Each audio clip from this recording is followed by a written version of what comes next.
आप सुन रहे हैं जगत गुरु तत्वदर्शी संत रामपाल जी महाराज द्वारा लिखित पुस्तक गीता तेरा ज्ञान अमृत का पेज नंबर 140। हिंदी अनुवाद। हे मात ब्रह्मा, मैं तथा शिव तुम्हारे ही प्रभाव से जन्मवान हैं, नित्य नहीं हैं, अर्थात हम अविनाशी नहीं हैं। फिर अन्य इंद्रादि दूसरे देवता किस प्रकार नित्य हो सकते हैं? तुम ही अविनाशी हो, प्रकृति तथा सनातनी देवी हो। पृष्ठ 11-12 अध्याय 5 श्लोक 8। यदि दयार्द्रम्ना न सदाम्बिके कथमेहम विहितः च तमोगुणः कमलजश्च रजोगुण संभवः सुविहितः किमु सत्वगुणो हरियः। अनुवाद। भगवान शंकर बोले, हे मात, यदि हमारे ऊपर आप दयायुक्त हो तो मुझे तमोगुण क्यों बनाया? कमल से उत्पन्न ब्रह्मा को रजोगुण किस लिए बनाया तथा विष्णु को सत्गुण क्यों बनाया? अर्थात जीवों के जन्म मृत्यु रूपी दुष्कर्म में क्यों लगाया? श्लोक 12। रमे से स्वप्तिन पुरुषम सदा तव गतिम न ही वह विद्म शिवे। हिंदी। अपने पति पुरुष अर्थात काल भगवान के साथ सदा भोग विलास करती रहती हो, आपकी गति कोई नहीं जानता। निष्कर्ष। उपरोक्त प्रमाणों से प्रमाणित हुआ कि रजगुण ब्रह्मा, सतगुण विष्णु तथा तमगुण शिव है। ये तीनों नाशवान हैं। दुर्गा का पति ब्रह्म यानी काल है, यह उसके साथ भोग विलास करता है। ब्रह्म यानी काल की अव्यक्त रहने की प्रतिज्ञा। सूक्ष्म वेद से शेष सृष्टि रचना। तीनों पुत्रों की उत्पत्ति के पश्चात ब्रह्म ने अपनी पत्नी दुर्गा यानी प्रकृति से कहा, मैं प्रतिज्ञा करता हूँ कि भविष्य में मैं किसी को अपने वास्तविक रूप में दर्शन नहीं दूंगा, जिस कारण से मैं अव्यक्त माना जाऊंगा। दुर्गा से कहा कि आप मेरा भेद किसी को मत देना, मैं गुप्त रहूंगा। दुर्गा ने पूछा कि क्या आप अपने पुत्रों को भी दर्शन नहीं दोगे? ब्रह्म ने कहा, मैं अपने पुत्रों को तथा अन्य को किसी भी साधना से दर्शन नहीं दूंगा, यह मेरा अटल नियम रहेगा। दुर्गा ने कहा, यह तो आपका उत्तम नियम नहीं है जो आप अपनी संतान से भी छुपे रहोगे। तब काल ने कहा, दुर्गा मेरी विवशता है, मुझे 1,00,000 मानव शरीरधारी प्राणियों का आहार करने का श्राप लगा है। यदि मेरे पुत्रों यानी ब्रह्मा, विष्णु, महेश को पता लग गया तो ये उत्पत्ति, स्थिति तथा संहार का कार्य नहीं करेंगे, इसलिए यह मेरा अनुत्तम नियम सदा रहेगा। जब ये तीनों कुछ बड़े हो जाएं तो इन्हें अचेत कर देना, मेरे विषय में नहीं बताना, नहीं तो मैं तुझे भी दंड दूंगा। दुर्गा इस डर के मारे वास्तविकता नहीं बताती, इसीलिए गीता अध्याय 7 श्लोक 24 में कहा है कि यह बुद्धिहीन जन समुदाय मेरे अनुत्तम नियम से अपरिचित हैं कि मैं कभी भी किसी के सामने प्रकट नहीं होता, अपनी योग माया से छुपा रहता हूँ। इसलिए मुझ अव्यक्त को मनुष्य रूप में आया हुआ अर्थात कृष्ण मानते हैं। अबुद्धयः यानी बुद्धिहीन, मम यानी मेरे, अनुत्तमम यानी अनुत्तम अर्थात घटिया, अव्ययम यानी अविनाशी, परम भावम यानी विशेष भाव को, अजानन्तः यानी न जानते हुए, माम अव्यक्तम यानी मुझ अव्यक्त को, व्यक्तिम यानी मनुष्य रूप में, आपन्नम यानी आया, मन्यन्ते यानी मानते हैं, अर्थात मैं कृष्ण नहीं हूँ। गीता अध्याय 7 श्लोक 24। आप सुन रहे हैं जगत गुरु तत्वदर्शी संत रामपाल जी महाराज द्वारा लिखित पुस्तक गीता तेरा ज्ञान अमृत का पेज नंबर 141। गीता अध्याय 11 श्लोक 47 तथा 48 में कहा है कि यह मेरा वास्तविक काल रूप है। इसके दर्शन अर्थात ब्रह्म प्राप्ति न वेदों में वर्णित विधि से, न जप से, न तप से तथा न किसी क्रिया से हो सकती है। जब तीनों बच्चे युवा हो गए तब माता भवानी यानी प्रकृति अष्टंगी ने कहा कि तुम सागर मंथन करो। प्रथम बार सागर मंथन किया तो ज्योति निरंजन ने अपने श्वासों द्वारा 4 वेद उत्पन्न किए। उनको गुप्त वाणी द्वारा आज्ञा दी कि सागर में निवास करो। 4 वेद निकले वह ब्रह्मा ने लिए। वस्तु लेकर तीनों बच्चे माता के पास आए तब माता ने कहा कि 4 वेदों को ब्रह्मा रखे व पढ़े। नोट। वास्तव में पूर्ण ब्रह्म ने ब्रह्म अर्थात काल को 5 वेद प्रदान किए थे, लेकिन ब्रह्म ने केवल 4 वेदों को प्रकट किया, 5वां वेद छुपा दिया, जो पूर्ण परमात्मा ने स्वयं प्रकट होकर कबीरगिरभी अर्थात कबीरवाणी यानी कबीर वाणी द्वारा लोकोक्तियों व दोहों के माध्यम से प्रकट किया है। दूसरी बार सागर मंथन किया तो 3 कन्याएं मिली। माता ने तीनों को बांट दिया। प्रकृति यानी दुर्गा ने अपने ही अन्य 3 रूप यानी सावित्री, लक्ष्मी तथा पार्वती धारण किए तथा समुद्र में छुपा दी। सागर मंथन के समय बाहर आ गई। वही प्रकृति 3 रूप हुई तथा भगवान ब्रह्मा को सावित्री, भगवान विष्णु को लक्ष्मी, भगवान शंकर को पार्वती पत्नी रूप में दी। तीनों ने भोग विलास किया। सुर तथा असुर दोनों पैदा हुए। जब तीसरी बार सागर मंथन किया तो 14 रत्न ब्रह्मा को तथा अमृत विष्णु को व देवताओं को, मद यानी शराब असुरों को तथा विष परमार्थ शिव ने अपने कंठ में ठहराया। यह तो बहुत बाद की बात है। जब ब्रह्मा वेद पढ़ने लगा तो पता चला कि कोई सर्व ब्रह्मांडों की रचना करने वाला कुल का मालिक पुरुष यानी प्रभु और है। तब ब्रह्मा जी ने विष्णु जी व शंकर जी को बताया कि वेदों में वर्णन है कि सृजनहार कोई और प्रभु है, परंतु वेद कहते हैं कि भेद हम भी नहीं जानते। उसके लिए संकेत है कि किसी तत्वदर्शी संत से पूछो। तब ब्रह्मा माता के पास आया और सब वृतांत कह सुनाया। माता कहा करती थी कि मेरे अतिरिक्त और कोई नहीं है, मैं ही करता हूँ, मैं ही सर्वशक्तिमान हूँ। परंतु ब्रह्मा ने कहा कि वेद ईश्वर कृत हैं, यह झूठ नहीं हो सकते। दुर्गा ने कहा कि तेरा पिता तुझे दर्शन नहीं देगा, उसने प्रतिज्ञा की हुई है। तब ब्रह्मा ने कहा, माता जी अब आपकी बात पर अविश्वास हो गया है, मैं उस पुरुष यानी प्रभु का पता लगाकर ही रहूंगा। दुर्गा ने कहा कि यदि वह तुझे दर्शन नहीं देगा तो तुम क्या करोगे? ब्रह्मा ने कहा कि मैं आपको शक्ल नहीं दिखाऊंगा। दूसरी तरफ ज्योति निरंजन ने कसम खाई है कि मैं अव्यक्त रहूंगा, किसी को दर्शन नहीं दूंगा, अर्थात 21 ब्रह्मांड में कभी भी अपने वास्तविक काल रूप में आकार में नहीं आऊंगा। आप सुन रहे हैं जगत गुरु तत्वदर्शी संत रामपाल जी महाराज द्वारा लिखित पुस्तक गीता तेरा ज्ञान अमृत का पेज नंबर 142, गीता अध्याय नंबर 7 का श्लोक नंबर 24। अव्यक्तम व्यक्तिम आपन्नम मन्यन्ते माम अबुद्धयः परम भावम अजानन्तः मम अव्ययम अनुत्तमम। अनुवाद: अबुद्धयः यानी बुद्धिहीन लोग, मम यानी मेरे, अनुत्तमम यानी अश्रेष्ठ, अव्ययम यानी अटल, परम यानी परम, भावम यानी भाव को, अजानन्तः यानी न जानते हुए, अव्यक्तम यानी अदृश्यमान, माम यानी मुझ काल को, व्यक्तिम यानी नर रूप आकार में, कृष्ण आपन्नम यानी प्राप्त हुआ, मन्यन्ते यानी मानते हैं। गीता अध्याय नंबर 7 का श्लोक नंबर 25। न अहम प्रकाशः सर्वस्य योगमाया स्मावृतः मूढ़ः अयम न अभिजानाति लोकः माम अजम अव्ययम। अनुवाद: अहम यानी मैं, योगमाया स्मावृतः यानी योगमाया से छिपा हुआ, सर्वस्य यानी सबके, प्रकाशः यानी प्रत्यक्ष, न यानी नहीं होता अर्थात अदृश्य अर्थात अव्यक्त रहता हूँ इसलिए, अजम यानी जन्म न लेने वाले, अव्ययम यानी अविनाशी अटल भाव को, अयम यानी यह, मूढ़ः यानी अज्ञानी, लोकः यानी जन समुदाय संसार, माम यानी मुझे, न यानी नहीं, अभिजानाति यानी जानता अर्थात मुझको कृष्ण समझता है। क्योंकि ब्रह्म अपनी शब्द शक्ति से अपने नाना रूप बना लेता है। यह दुर्गा का पति है, इसलिए इस मंत्र में कह रहा है कि मैं श्री कृष्ण आदि की तरह दुर्गा से जन्म नहीं लेता। ब्रह्मा का अपने पिता यानी काल ब्रह्म की प्राप्ति के लिए प्रयत्न।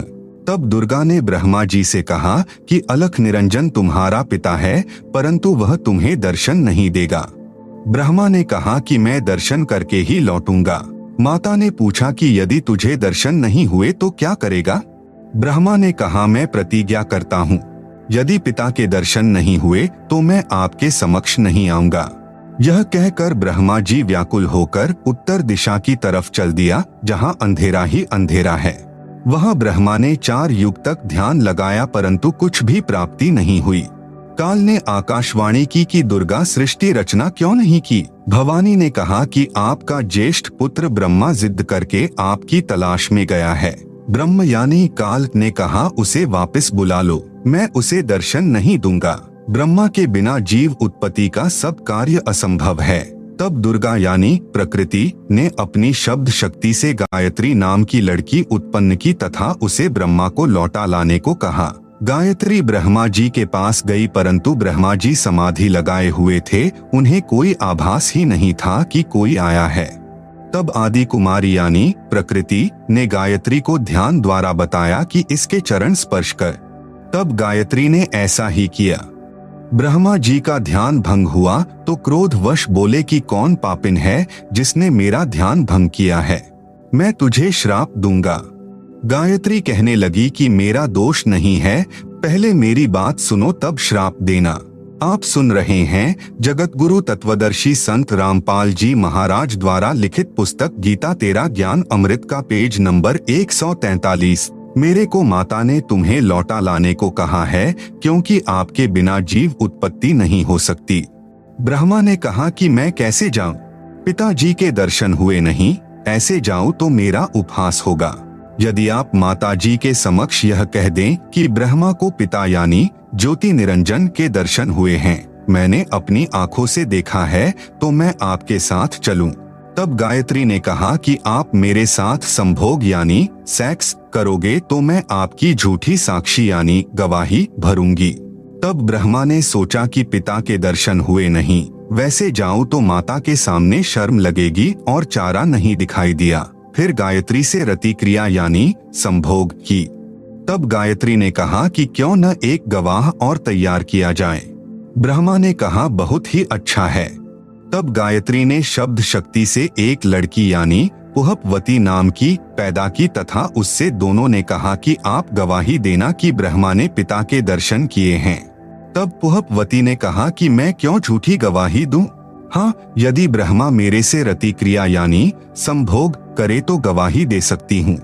गायत्री ने ब्रह्मा को समझाया यानी उकसाया कि और कोई चारा नहीं है। तब ब्रह्मा ने पुहपवती से संभोग किया तो तीनों मिलकर आदि माया यानी प्रकृति के पास आए। दोनों देवियों ने उपरोक्त शर्त इसलिए रखी थी कि यदि ब्रह्मा माता के सामने हमारी झूठी गवाही को बता देगा तो माता हमें श्राप दे देगी, इसलिए उसे भी दोषी बना लिया। यहाँ महाराज गरीब दास जी कहते हैं कि दास गरीब यह चूक धुरोधुर माता दुर्गा द्वारा ब्रह्मा को श्राप देना। तब माता ने ब्रह्मा से पूछा क्या तुझे तेरे पिता के दर्शन हुए? ब्रह्मा ने कहा हाँ मुझे पिता के दर्शन हुए हैं। दुर्गा ने कहा साक्षी बता। तब ब्रह्मा ने कहा इन दोनों के समक्ष साक्षात्कार हुआ है।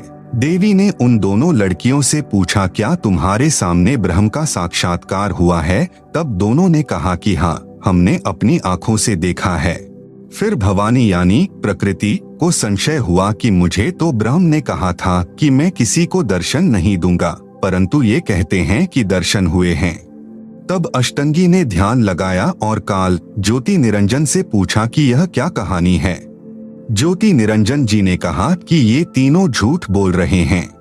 तब माता ने कहा तुम झूठ बोल रहे हो, आकाशवाणी हुई है कि इन्हें कोई दर्शन नहीं हुए। यह बात सुनकर ब्रह्मा ने कहा कि माता जी मैं सौगंध खाकर पिता की तलाश करने गया था, परंतु पिता यानी ब्रह्म के दर्शन हुए नहीं। आपके पास आने में शर्म लग रही थी, इसलिए हमने झूठ बोल दिया। तब माता यानी दुर्गा ने कहा कि अब मैं तुम्हें श्राप देती हूँ। ब्रह्मा को श्राप, तेरी पूजा जग में नहीं होगी, आगे तेरे वंशज होंगे वे बहुत पाखंड करेंगे, झूठी बात बनाकर जग को ठगेंगे, ऊपर से तो कर्म कांड करते दिखाई देंगे, अंदर से विकार करेंगे।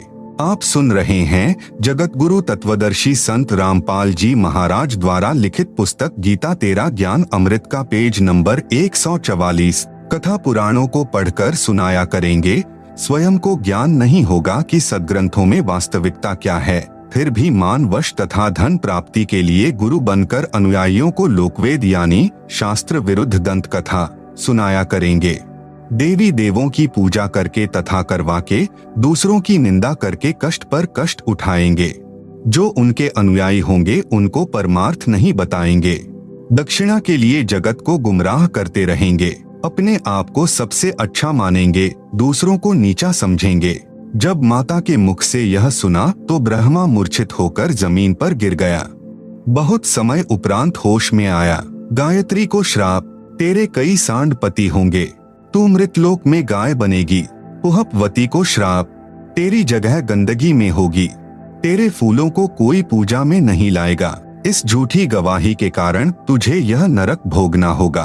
तेरा नाम केवड़ा केतकी होगा, यानी हरियाणा में कुसोंधी कहते हैं। यह गंदगी यानी कुर्डियों वाली जगह पर होती है। इस प्रकार तीनों को श्राप देकर माता भवानी बहुत पछताई। इस प्रकार पहले तो जीव बिना सोचे मन यानी काल निरंजन के प्रभाव से गलत कार्य कर देता है, परंतु जब आत्मा यानी सत्पुरुष अंश के प्रभाव से उसे ज्ञान होता है तो पीछे पछताना पड़ता है। जिस प्रकार माता पिता अपने बच्चों को छोटी सी गलती के कारण ताड़ते हैं क्रोधवश होकर, परंतु बाद में बहुत पछताते हैं, यही प्रक्रिया मन यानी काल निरंजन के प्रभाव से सर्व जीवों में क्रियावान हो रही है। हाँ, यहाँ एक बात विशेष है कि निरंजन यानी काल ब्रह्म ने भी अपना कानून बना रखा है कि यदि कोई जीव किसी दुर्बल जीव को सताएगा तो उसे उसका बदला देना पड़ेगा। जब आदि भवानी यानी प्रकृति अष्टंगी ने ब्रह्मा गायत्री व पुहपवती को श्राप दिया तो अलख निरंजन यानी ब्रह्मकाल ने कहा कि हे भवानी यानी प्रकृति अष्टंगी, यह आपने अच्छा नहीं किया। अब मैं यानी निरंजन आपको श्राप देता हूँ कि द्वापर युग में तेरे भी 5 पति होंगे। द्रौपदी ही आदिमाया का अवतार हुई है। जब यह आकाशवाणी सुनी तो आदि माया ने कहा कि हे ज्योति निरंजन यानी काल, मैं तेरे वश पड़ी हूँ, जो चाहे सो कर ले। विष्णु का अपने पिता यानी काल ब्रह्म की प्राप्ति के लिए प्रस्थान व माता का आशीर्वाद पाना। इसके बाद विष्णु से प्रकृति ने कहा कि पुत्र तू भी अपने पिता का पता लगा ले। तब विष्णु अपने पिताजी काल यानी ब्रह्म का पता करते करते पाताल लोक में चले गए, जहाँ शेषनाग था। उसने विष्णु को अपनी सीमा में प्रविष्ट होते देखकर क्रोधित होकर जहर भरा फुंकारा मारा। उसके विष के प्रभाव से विष्णु जी का रंग सांवला हो गया, जैसे स्प्रे पेंट हो जाता है। तब विष्णु ने चाहा कि इस नाग को मजा चखाना चाहिए। आप सुन रहे हैं जगत गुरु तत्वदर्शी संत रामपाल जी महाराज द्वारा लिखित पुस्तक गीता तेरा ज्ञान अमृत का पेज नंबर 145। तब ज्योति निरंजन यानी काल ने देखा कि अब विष्णु को शांत करना चाहिए।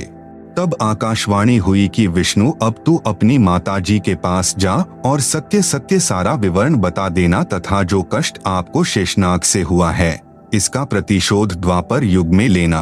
द्वापर युग में आप यानी विष्णु तो कृष्ण अवतार धारण करोगे और कालीदह में कालिंद्री नामक नाग शेषनाग का अवतार होगा। ऊंच होई के नीच सतावे ताकर ओएल यानी बदला मोही सो पावे, जो जीव देई पीर पुनि काहू हम पुनि ओएल दिवावे ताहू। तब विष्णु जी माता जी के पास आए तथा सत्य सत्य कह दिया कि मुझे पिता के दर्शन नहीं हुए। इस बात से माता यानी प्रकृति बहुत प्रसन्न हुई और कहा कि पुत्र तू सत्यवादी है। अब मैं अपनी शक्ति से तेरे पिता से मिलाती हूँ तथा तेरे मन का संशय खत्म करती हूँ। कबीर देख पुत्र तो ही पिता भीटाऊ, तोरे मन का धोखा मिटाऊ। मन स्वरूप करता कह जानो, मनते दूजा और न मानो। स्वर्ग पाताल दौर मन केरा, मन अस्थिर मन अह अनेरा।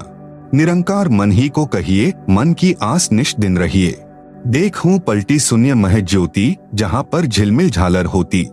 इस प्रकार माता यानी अष्टंगी प्रकृति ने विष्णु से कहा कि मन ही जग का करता है, यही ज्योति निरंजन है। ध्यान में जो 1000 ज्योतियां नजर आती हैं, वही उसका रूप है। जो शंख घंटा आदि का बाजा सुना, यह महास्वर्ग में निरंजन का ही बज रहा है। तब माता यानी अष्टंगी प्रकृति ने कहा कि हे पुत्र, तुम सब देवों के सरताज हो और तेरी हर कामना व कार्य मैं पूर्ण करूंगी। तेरी पूजा सर्व जग में होगी। आपने मुझे सच सच बताया है। काल के 21 ब्रह्मांडों के प्राणियों की विशेष आदत है कि अपनी व्यर्थ महिमा बनाता है। जैसे दुर्गा जी श्री विष्णु जी को कह रही है कि तेरी पूजा जग में होगी। मैंने तुझे तेरे पिता के दर्शन करा दिए। दुर्गा ने केवल प्रकाश दिखाकर श्री विष्णु जी को बहका दिया। श्री विष्णु जी भी प्रभु की यही स्थिति अपने अनुयायियों को समझाने लगे कि परमात्मा का केवल प्रकाश दिखाई देता है, परमात्मा निराकार है। इसके बाद आदि भवानी रुद्र यानी महेश जी के पास गई तथा कहा कि महेश तू भी कर ले अपने पिता की खोज। तेरे दोनों भाइयों को तो तुम्हारे पिता के दर्शन नहीं हुए, उनको जो देना था वह प्रदान कर दिया है, अब आप मांगो जो मांगना है। तब महेश ने कहा कि हे जननी, मेरे दोनों बड़े भाइयों को पिता के दर्शन नहीं हुए, फिर प्रयत्न करना व्यर्थ है। कृपा मुझे ऐसा वर दो कि मैं अमर यानी मृत्युंजय हो जाऊं। तब माता ने कहा कि यह मैं नहीं कर सकती, हाँ युक्ति बता सकती हूँ। जिससे तेरी आयु सबसे लंबी बनी रहेगी। विधि योग समाधि है, इसलिए महादेव जी ज्यादातर समाधि में ही रहते हैं। इस प्रकार माता यानी अष्टंगी प्रकृति ने तीनों पुत्रों को विभाग बांट दिए। आप सुन रहे हैं जगत गुरु तत्वदर्शी संत रामपाल जी महाराज द्वारा लिखित पुस्तक गीता तेरा ज्ञान अमृत का पेज नंबर 146। भगवान ब्रह्मा जी को काल लोक में 184 के चोले यानी शरीर रचने यानी बनाने का अर्थात रजोगुण प्रभावित करके संतान उत्पत्ति के लिए विवश करके जीव उत्पत्ति कराने का विभाग प्रदान किया। भगवान विष्णु जी को इन जीवों के पालन पोषण कर्मानुसार करने तथा मोह ममता उत्पन्न करके स्थिति बनाए रखने का विभाग दिया। भगवान शिव शंकर यानी महादेव को संहार करने का विभाग प्रदान किया, क्योंकि इनके पिता निरंजन को 1 लाख मानव शरीरधारी जीव प्रतिदिन खाने पड़ते हैं। यहाँ पर मन में एक प्रश्न उत्पन्न होगा कि ब्रह्मा विष्णु तथा शंकर जी से उत्पत्ति स्थिति और संहार कैसे होता है। ये तीनों अपने अपने लोक में रहते हैं। जैसे आजकल संचार प्रणाली को चलाने के लिए उपग्रहों को ऊपर आसमान में छोड़ा जाता है और वे नीचे पृथ्वी पर संचार प्रणाली को चलाते हैं, ठीक इसी प्रकार ये तीनों देव जहां भी रहते हैं, इनके शरीर से निकलने वाले सूक्ष्म गुण की तरंगे तीनों लोकों में अपने आप हर प्राणी पर प्रभाव बनाए रहती है। उपरोक्त विवरण एक ब्रह्मांड में ब्रह्म यानी काल की रचना का है। ऐसे ऐसे क्षर पुरुष यानी काल के 21 ब्रह्मांड हैं, परंतु क्षर पुरुष यानी काल स्वयं व्यक्त अर्थात वास्तविक शरीर रूप में सबके सामने नहीं आता। उसी को प्राप्त करने के लिए तीनों देवों यानी ब्रह्मा जी, विष्णु जी, शिव जी को वेदों में वर्णित विधि अनुसार भरसक साधना करने पर भी ब्रह्म यानी काल के दर्शन नहीं हुए।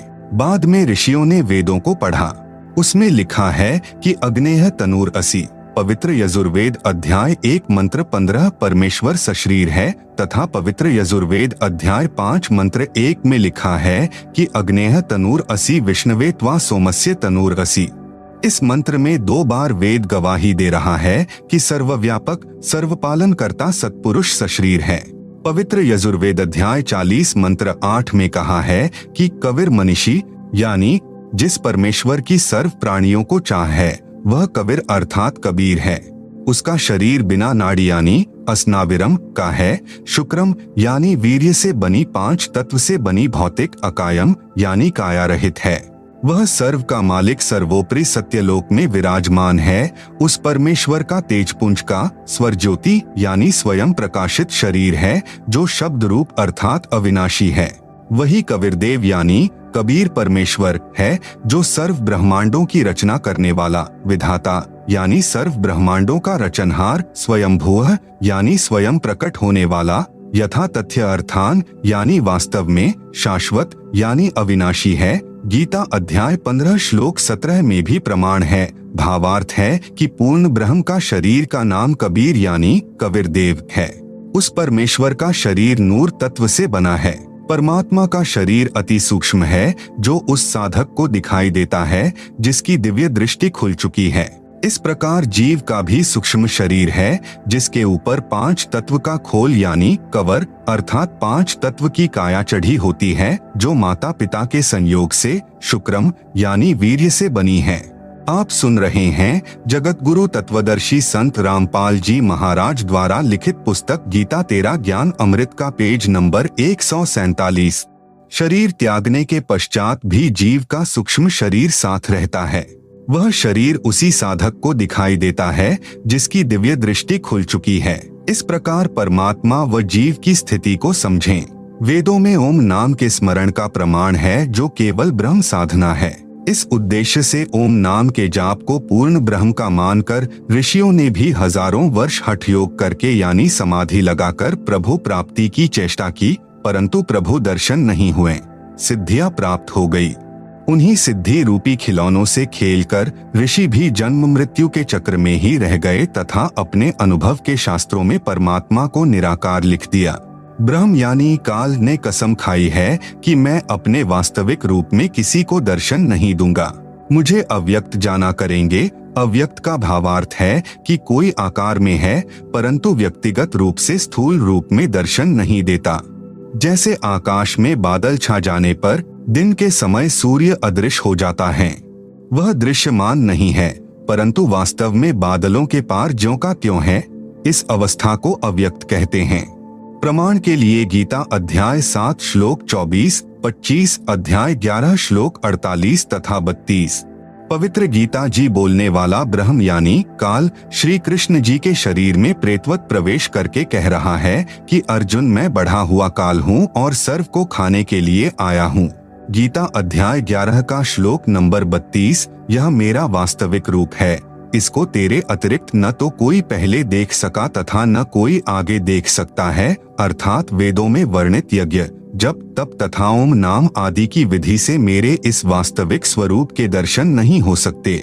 गीता अध्याय 11 श्लोक नंबर 48, मैं कृष्ण नहीं हूँ। ये मूर्ख लोग कृष्ण रूप में मुझ अव्यक्त को व्यक्त यानी मनुष्य रूप मान रहे हैं, क्योंकि ये मेरे घटिया नियम से अपरिचित हैं कि मैं कभी वास्तविक इस काल रूप में सबके सामने नहीं आता, अपनी योग माया से छुपा रहता हूँ। गीता अध्याय 7 श्लोक नंबर 24-25, विचार करें, अपने छुपे रहने वाले विधान को स्वयं अश्रेष्ठ यानी अनुत्तम क्यों कह रहे हैं? यदि पिता अपनी संतान को भी दर्शन नहीं देता तो उसमें कोई त्रुटि है जिस कारण से छुपा है तथा सुविधाएं भी प्रदान कर रहा है। काल यानी ब्रह्म को श्रापवश 1,00,000 मानव शरीरधारी प्राणियों का आहार करना पड़ता है तथा 25% प्रतिदिन जो ज्यादा उत्पन्न होते हैं उन्हें ठिकाने लगाने के लिए तथा कर्म भोग का दंड देने के लिए 84 लाख योनियों की रचना की हुई है। यदि सबके सामने बैठकर किसी की पुत्री, किसी की पत्नी, किसी के पुत्र, माता पिता को खाएगा तो सर्व को ब्रह्म से घृणा हो जाए तथा जब भी कभी पूर्ण परमात्मा कविरग्नि यानी कबीर परमेश्वर स्वयं आए या अपना कोई संदेशवाहक यानी दूत भेजे तो सर्व प्राणी सत्य भक्ति करके काल के जाल से निकल जाएं। जगत गुरु तत्वदर्शी संत रामपाल जी महाराज द्वारा लिखित पुस्तक गीता तेरा ज्ञान अमृत का पेज नंबर 148 पर ब्रह्मलोक का लघु चित्र तथा पेज नंबर 149 पर ज्योति निरंजन यानी काल ब्रह्म के लोक यानी 21 ब्रह्मांड का लघु चित्र दिया गया है, जिसे आप पुस्तक में देख सकते हैं। आप सुन रहे हैं जगत गुरु तत्वदर्शी संत रामपाल जी महाराज द्वारा लिखित पुस्तक गीता तेरा ज्ञान अमृत का पेज नंबर 150 इसलिए धोखा देकर रखता है तथा पवित्र गीता अध्याय 7 श्लोक 18, 24, 25 में अपनी साधना से होने वाली मुक्ति यानी गति को भी अनुत्तमाम यानी अति अश्रेष्ठ कहा है तथा अपने विधान यानी नियम को भी अनुत्तम यानी अश्रेष्ठ कहा है। प्रत्येक ब्रह्मांड में बने ब्रह्मलोक में एक महास्वर्ग बनाया है। महास्वर्ग में एक स्थान पर नकली सतलोक, नकली अलख लोक, नकली अगम लोक तथा नकली अनामी लोक की रचना प्राणियों को धोखा देने के लिए प्रकृति यानी दुर्गा आदि माया द्वारा करवा रखी है। कबीर साहेब का एक शब्द है, कर नैनो दीदार महल में प्यारा है, में वाणी है कि काया भेद किया निर्वारा, यह सब रचना पिंड मंझारा है। माया अविगत जाल पसारा, सो कारीगर भारा है। आदि माया किन्ही चतुराई, झूठी बाजी पिंड दिखाई, अविगत रचना रची अंड माही वाका प्रतिबिंब डारा है। एक ब्रह्मांड में अन्य लोकों की भी रचना है, जैसे श्री ब्रह्मा जी का लोक, श्री विष्णु जी का लोक, श्री शिव जी का लोक, जहाँ पर बैठकर तीनों प्रभु नीचे के 3 लोकों यानी स्वर्गलोक अर्थात इंद्र का लोक, पृथ्वी लोक तथा पाताल लोक पर एक एक विभाग के मालिक बनकर प्रभुता करते हैं तथा अपने पिता काल के खाने के लिए प्राणियों की उत्पत्ति, स्थिति तथा संहार का कार्यभार संभालते हैं। तीनों प्रभुओं की भी जन्म व मृत्यु होती है, तब काल इन्हें भी खाता है। इसी ब्रह्मांड, इसे अंड भी कहते हैं क्योंकि ब्रह्मांड की बनावट अंडाकार है। इसे पिंड भी कहते हैं क्योंकि शरीर यानी पिंड में एक ब्रह्मांड की रचना कमलों में टीवी की तरह देखी जाती है। में एक मानसरोवर तथा धर्मराय यानी न्यायाधीश का भी लोक है तथा एक गुप्त स्थान पर पूर्ण परमात्मा अन्य रूप धारण करके रहता है, जैसे प्रत्येक देश का राजदूत भवन होता है। वहाँ पर कोई नहीं जा सकता। वहाँ पर वे आत्माएं रहती हैं जिनकी सत्यलोक की भक्ति अधूरी रहती है। जब भक्ति युग आता है तो उस समय परमेश्वर कबीर जी अपना प्रतिनिधि पूर्ण संत सतगुरु भेजते हैं। इन पुण्य आत्माओं को पृथ्वी पर उस समय मानव शरीर प्राप्त होता है तथा ये शीघ्र ही सत भक्ति पर लग जाते हैं तथा सतगुरु से दीक्षा प्राप्त करके पूर्ण मोक्ष प्राप्त कर जाते हैं। उस स्थान पर रहने वाले हंस आत्माओं की निजी भक्ति कमाई खर्च नहीं होती। परमात्मा के भंडार से सर्व सुविधाएं उपलब्ध होती हैं। ब्रह्म यानी काल के उपासकों की भक्ति कमाई स्वर्ग महास्वर्ग में समाप्त हो जाती है, क्योंकि इस काल लोक यानी ब्रह्म लोक तथा परब्रह्म लोक में प्राणियों को अपना किया कर्मफल ही मिलता है। क्षर पुरुष यानी ब्रह्म ने अपने 20 ब्रह्मांडों को 4 महाब्रह्मांडों में विभाजित किया है। एक महाब्रह्मांड में 5 ब्रह्मांडों का समूह बनाया है तथा चारों ओर से अंडाकार गोलाई यानी परिधि में रोका है तथा चारों महाब्रह्मांडों को भी फिर अंडाकार गोलाई यानी परिधि में रोका है। आप सुन रहे हैं जगत गुरु तत्वदर्शी संत रामपाल जी महाराज द्वारा लिखित पुस्तक गीता तेरा ज्ञान अमृत का पेज नंबर 151। 21वें ब्रह्मांड की रचना एक महाब्रह्मांड जितना स्थान लेकर की है। 21वें ब्रह्मांड में प्रवेश होते ही 3 रास्ते बनाए हैं। 21वें ब्रह्मांड में भी बाईं तरफ नकली सतलोक, नकली अलख लोक, नकली अगम लोक, नकली अनामी लोक की रचना प्राणियों को धोखे में रखने के लिए आदि माया यानी दुर्गा से करवाई है तथा दाईं तरफ 12 सर्वश्रेष्ठ ब्रह्म साधकों यानी भक्तों को रखता है। फिर प्रत्येक युग में उन्हें अपने संदेश वाहक यानी संत सतगुरु बनाकर पृथ्वी पर भेजता है, जो शास्त्र विधि रहित साधना व ज्ञान बताते हैं तथा स्वयं भी भक्तिहीन हो जाते हैं तथा अनुयायियों को भी काल जाल में फंसा जाते हैं।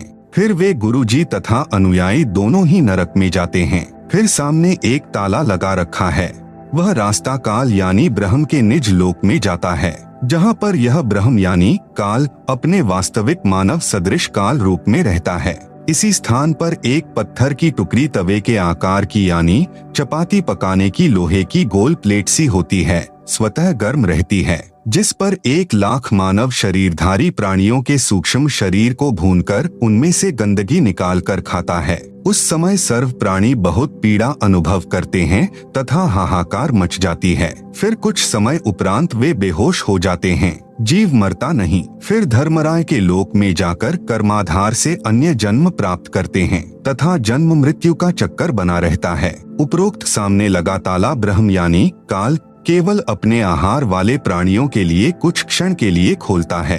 पूर्ण परमात्मा के सत्य नाम व सार नाम से यह ताला स्वयं खुल जाता है। ऐसे काल का जाल पूर्ण परमात्मा कबीरदेव यानी कबीर साहेब ने स्वयं ही अपने निजी भक्त धर्मदास जी को समझाया। परब्रह्म के 7 संख ब्रह्मांडों की स्थापना कबीर परमेश्वर यानी कबीरदेव ने आगे बताया है कि परब्रह्म यानी अक्षर पुरुष ने अपने कार्य में गफलत की, क्योंकि यह मानसरोवर में सो गया तथा जब परमेश्वर यानी मैंने अर्थात कबीर साहेब ने उस सरोवर में अंडा छोड़ा तो अक्षर पुरुष यानी परब्रह्म ने उसे क्रोध से देखा। इन दोनों अपराधों के कारण इसे भी 7 संख ब्रह्मांडों सहित सतलोक से बाहर कर दिया। अन्य कारण अक्षर पुरुष यानी परब्रह्म अपने साथी ब्रह्म यानी क्षर पुरुष की विदाई में व्याकुल होकर परमपिता कबीरदेव यानी कबीर परमेश्वर की याद भूलकर उसी को याद करने लगा तथा सोचा कि क्षर पुरुष यानी ब्रह्म तो बहुत आनंद मना रहा होगा, वह स्वतंत्र राज्य करेगा, मैं पीछे रह गया। तथा अन्य कुछ आत्माएं जो परब्रह्म के साथ 7 संख ब्रह्मांडों में जन्म मृत्यु का कर्मदंड भोग रही हैं, उन हंस आत्माओं की विदाई की याद में खो गई जो ब्रह्म यानी काल के साथ 21 ब्रह्मांडों में फंसी हैं तथा पूर्ण परमात्मा सुखदायी कबीरदेव की याद भुला दी। आप सुन रहे हैं जगत गुरु तत्वदर्शी संत रामपाल जी महाराज द्वारा लिखित पुस्तक गीता तेरा ज्ञान अमृत का पेज नंबर 152। परमेश्वर कबीरदेव के बार बार समझाने पर भी आस्था कम नहीं हुई। परब्रह्म यानी अक्षर पुरुष ने सोचा कि मैं भी अलग स्थान प्राप्त करूं तो अच्छा रहे। यह सोचकर राज्य प्राप्ति की इच्छा से सारनाम का जाप प्रारंभ कर दिया। इसी प्रकार अन्य आत्माओं ने यानी जो परब्रह्म के साथ संख ब्रह्मांडों में फंसी हैं, सोचा कि वे जो ब्रह्म के साथ आत्माएं गई हैं, वे तो वहां मौज मस्ती मनाएंगे, हम पीछे रह गए। परब्रह्म के मन में यह धारणा बनी कि क्षर पुरुष अलग होकर बहुत सुखी होगा। यह विचार कर अंतरात्मा से भिन्न स्थान प्राप्ति की ठान ली। परब्रह्म यानी अक्षर पुरुष ने हठ योग नहीं किया, परंतु केवल अलग राज्य प्राप्ति के लिए सहज ध्यान योग विशेष कसक के साथ करता रहा।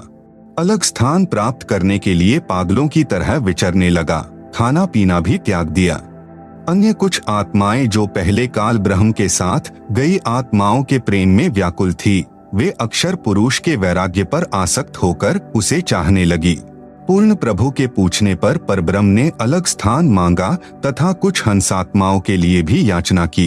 तब कबीर देव ने कहा कि जो आत्मा आपके साथ स्वेच्छा से जाना चाहें उन्हें भेज देता हूँ।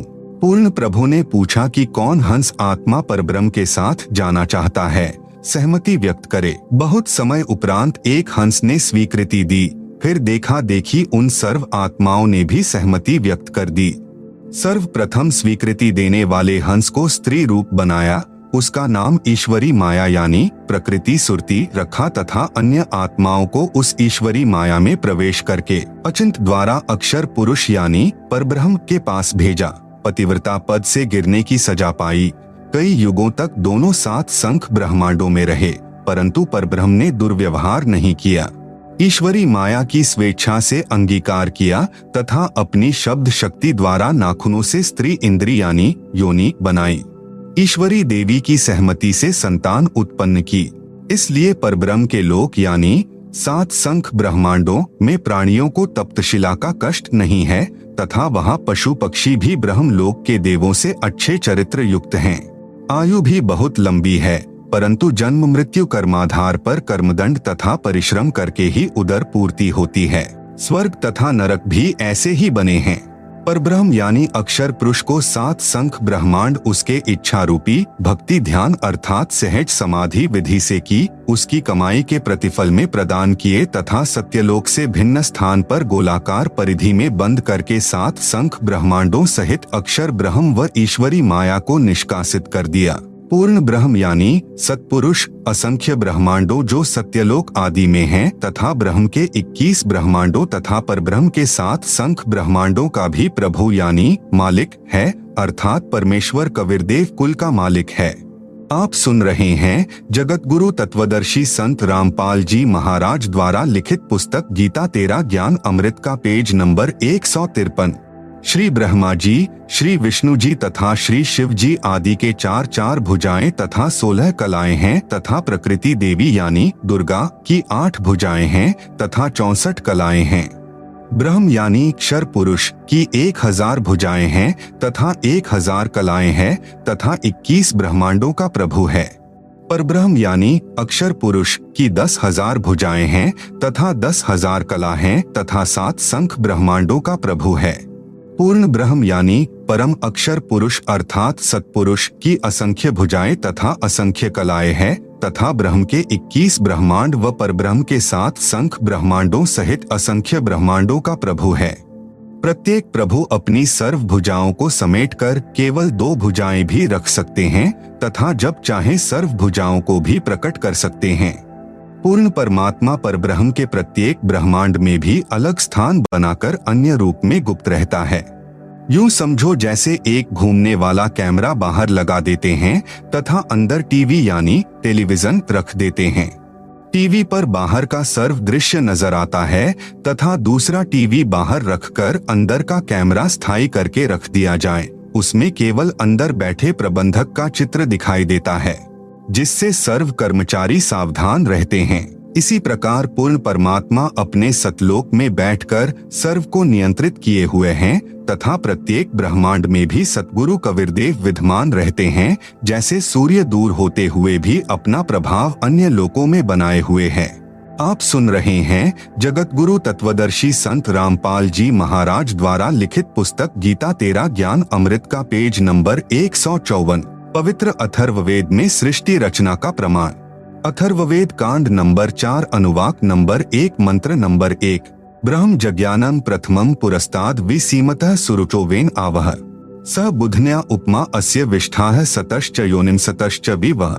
ब्रह्म जज्ञानं प्रथमं पुरस्तात् विसीमतः सुरुचः वेन आवह स बुधन्याः उपमा अस्य विष्ठाः सतः च योनिं असतः च विवह। अनुवाद प्रथमम यानी प्राचीन अर्थात सनातन, ब्रह्म यानी परमात्मा ने ज यानी प्रकट होकर, ज्ञानम यानी अपनी सूझबूझ से, पुरस्तात् यानी शिखर में अर्थात सतलोक आदि को, सुरुचः यानी स्वेच्छा से बड़े चाव से स्वप्रकाशित, विसीमतः यानी सीमा रहित अर्थात विशाल सीमा वाले भिन्न लोकों को रचा।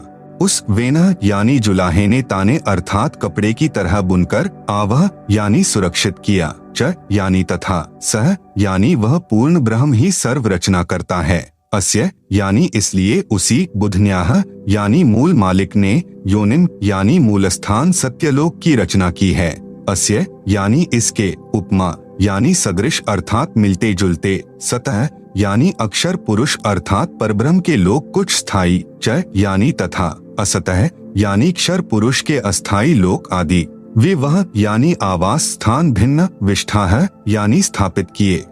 भावार्थ, पवित्र वेदों को बोलने वाला ब्रह्म यानी काल कह रहा है कि सनातन परमेश्वर ने स्वयं अनामय यानी अनामी लोक से सत्यलोक में प्रकट होकर अपनी सूझबूझ से कपड़े की तरह रचना करके ऊपर के सतलोक आदि को सीमा रहित स्वप्रकाशित अजर अमर अर्थात अविनाशी ठहराए तथा नीचे के परब्रह्म के साथ संख ब्रह्मांड तथा ब्रह्म के 21 ब्रह्मांड व इनमें छोटी से छोटी रचना भी उसी परमात्मा ने अस्थायी की है।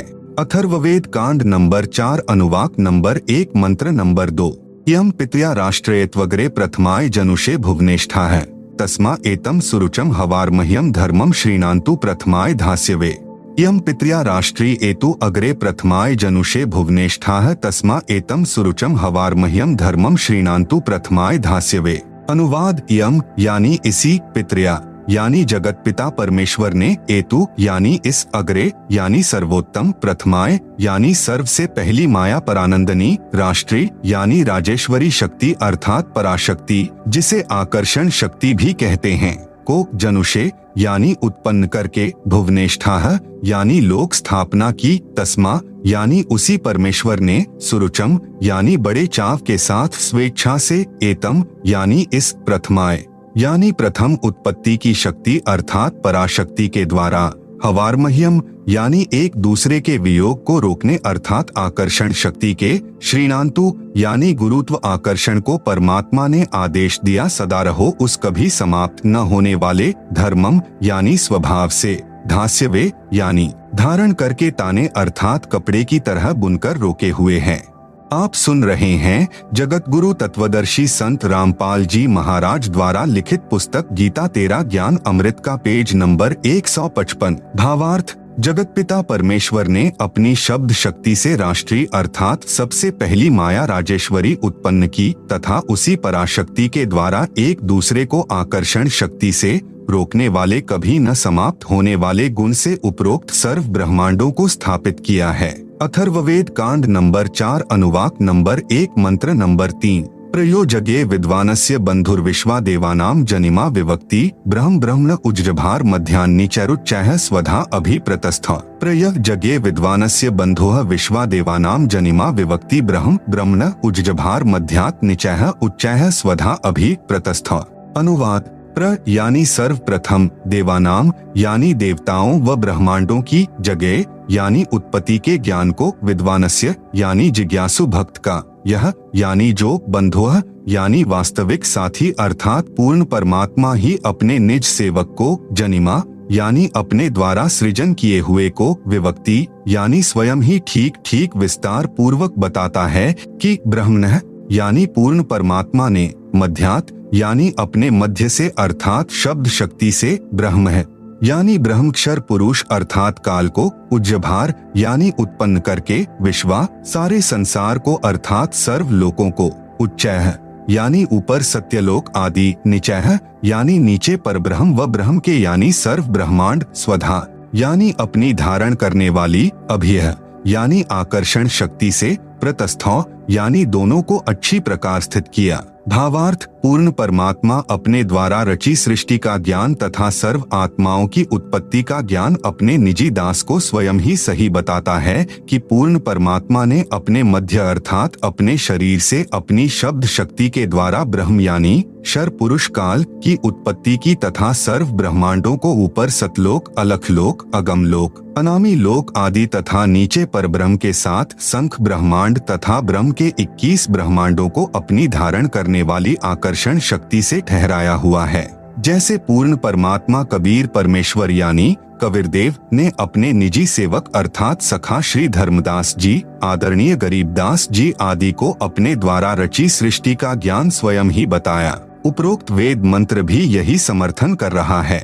अथर्ववेद कांड नंबर 4 अनुवाक नंबर 1 मंत्र नंबर 4। स हि दिवः स पृथिव्या ऋतस्था मही क्षेमं रोदसी अकस्भायत महान मही अस्कभायत विजातः धाम सदम पार्थिवम चरजय। स हि दिवः स पृथिव्या ऋतस्था मही क्षेमं रोदसी अकस्भायत महान मही अस्कभायत विजातः धाम सदम पार्थिवम चरजय।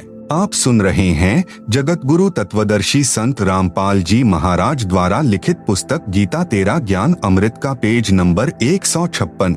अनुवाद। सह यानी उसी सर्वशक्तिमान परमात्मा ने ही यानी निःसंदेह दिवह यानी ऊपर के चारों दिव्य लोक जैसे सत्यलोक, अलख लोक, अगम लोक तथा अनामी अर्थात अकह लोक अर्थात दिव्य गुणों युक्त लोकों को ऋतस्था यानी सत्य स्थिर अर्थात अजर अमर रूप से स्थिर किए। स यानी उन्हीं के समान पृथिव्या यानी नीचे के पृथ्वी वाले सर्व लोकों जैसे परब्रह्म के साथ संख तथा ब्रह्म काल के 21 ब्रह्मांड मही यानी पृथ्वी तत्व से, क्षेमम यानी सुरक्षा के साथ, अस्कभायत यानी ठहराया, रोदसी यानी आकाश तत्व तथा पृथ्वी तत्व दोनों से ऊपर नीचे के ब्रह्मांडों को जैसे आकाश एक सूक्ष्म तत्व है।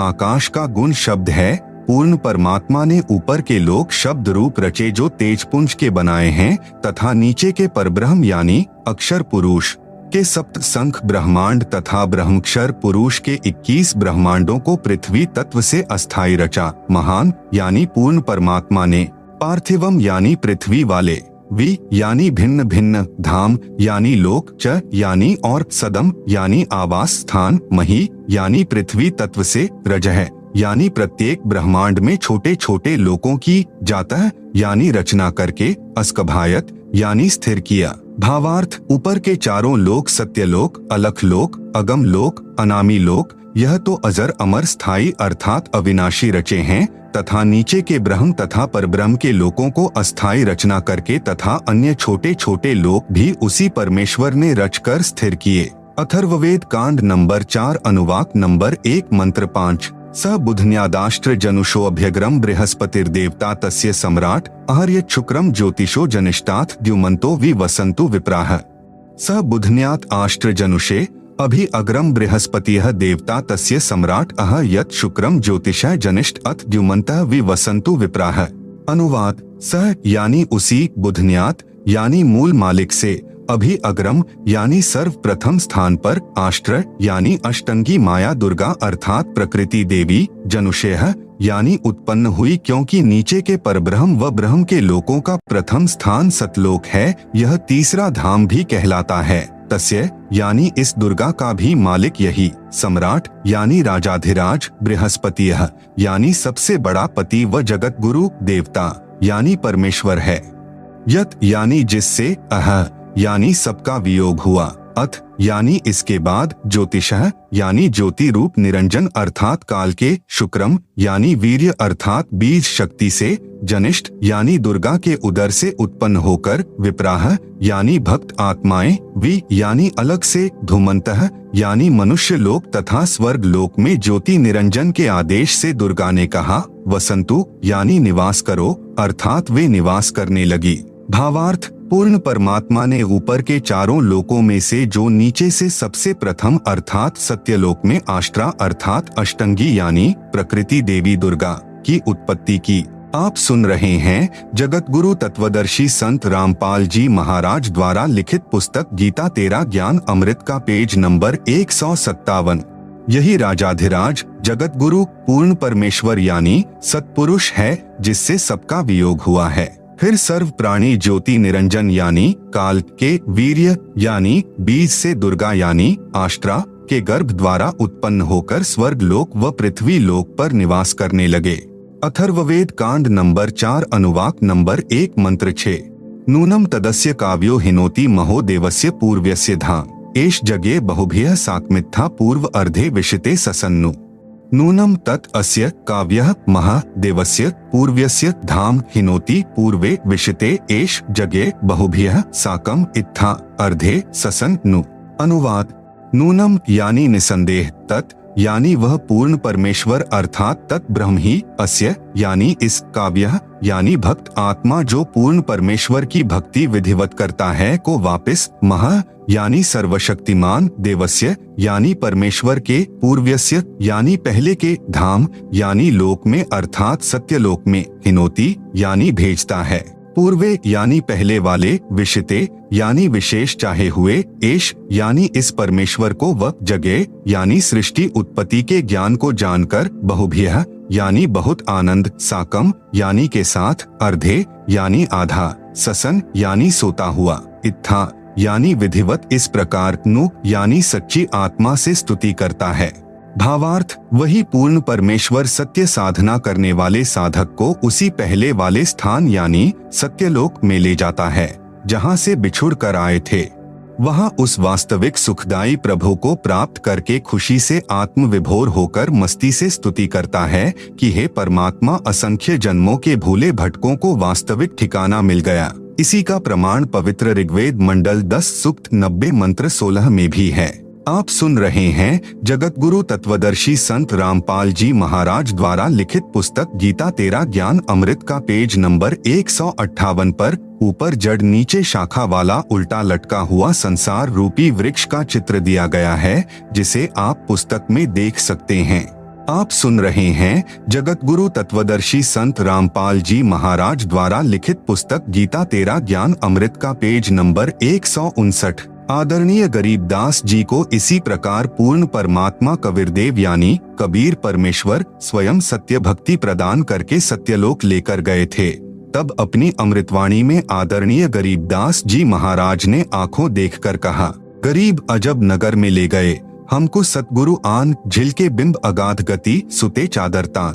अथर्ववेद कांड नंबर 4 अनुवाक नंबर 1 मंत्र 7। यो अथर्वाणम पित्तरम देवबंधुम बृहस्पतिं नमसाफ च गच्छा त्वं विश्वेशाम जनिता यथा स कबीरदेवो न दभायत स्वधावान। यह अथर्वाणम पित्तरम देवबंधुम बृहस्पतिं नमसा अव च गच्छात त्वं विश्वेशाम जनिता यथा स कबीरदेवः न दभायत स्वधावान। अनुवाद: यह यानी जो, अथर्वाणम यानी अचल अर्थात अविनाशी, पित्तरम यानी जगत पिता, देव बंधुम यानी भक्तों का वास्तविक साथी अर्थात आत्मा का आधार, बृहस्पतिन यानी जगत गुरु, च यानी तथा, नमसा यानी विनम्र पुजारी अर्थात विधिवत साधक को, अव यानी सुरक्षा के साथ, गच्छात यानी सतलोक गए हुओं को अर्थात जिनका पूर्ण मोक्ष हो गया, वे सत्यलोक में जा चुके हैं, उनको सतलोक ले जाने वाला, विश्वेशाम यानी सर्व ब्रह्मांडों की, जनिता यानी रचना करने वाला जगदम्बा अर्थात माता वाले गुणों से भी युक्त, न दभायत यानी काल की तरह धोखा न देने वाले, स्वधावान यानी स्वभाव अर्थात गुणों वाला, यथा यानी ज्यों का त्यों अर्थात वैसा ही, सह यानी वह, त्वम यानी आप, कबीरदेवः कबीरदेवः यानी कबीरदेव है अर्थात भाषा भिन्न इसे कबीर परमेश्वर भी कहते हैं। भावार्थ: इस मंत्र में यह भी स्पष्ट कर दिया कि उस परमेश्वर का नाम कबीरदेव अर्थात कबीर परमेश्वर है जिसने सर्व रचना की है। जो परमेश्वर अचल अर्थात वास्तव में अविनाशी, गीता अध्याय 15 श्लोक 16-17 में भी प्रमाण है। जगत गुरु आत्माधार जो पूर्ण मुक्त होकर सत्यलोक गए हैं, उनको सतलोक ले जाने वाला, सर्व ब्रह्मांडों का रचनहार, काल यानी ब्रह्म की तरह धोखा न देने वाला, ज्यों का त्यों वह स्वयं कबीरदेव अर्थात कबीर प्रभु है। यही परमेश्वर सर्व ब्रह्मांडों व प्राणियों को अपनी शब्द शक्ति से उत्पन्न करने के कारण जनिता यानी माता भी कहलाता है, तथा पितरम यानी पिता तथा बंधु यानी भाई भी वास्तव में यही है, तथा देव यानी परमेश्वर भी यही है। इसलिए इसी कबीरदेव यानी कबीर परमेश्वर की स्तुति किया करते हैं। त्वमेव माता च पिता त्वमेव बंधु च सखा त्वमेव विद्या च द्रविणम त्वमेव सर्वम मम देव। इसी परमेश्वर की महिमा का पवित्र ऋग्वेद मंडल नंबर 1 सूक्त नंबर 24 में विस्तृत विवरण है। आप सुन रहे हैं जगत गुरु तत्वदर्शी संत रामपाल जी महाराज द्वारा लिखित पुस्तक गीता तेरा ज्ञान अमृत का पेज नंबर 160।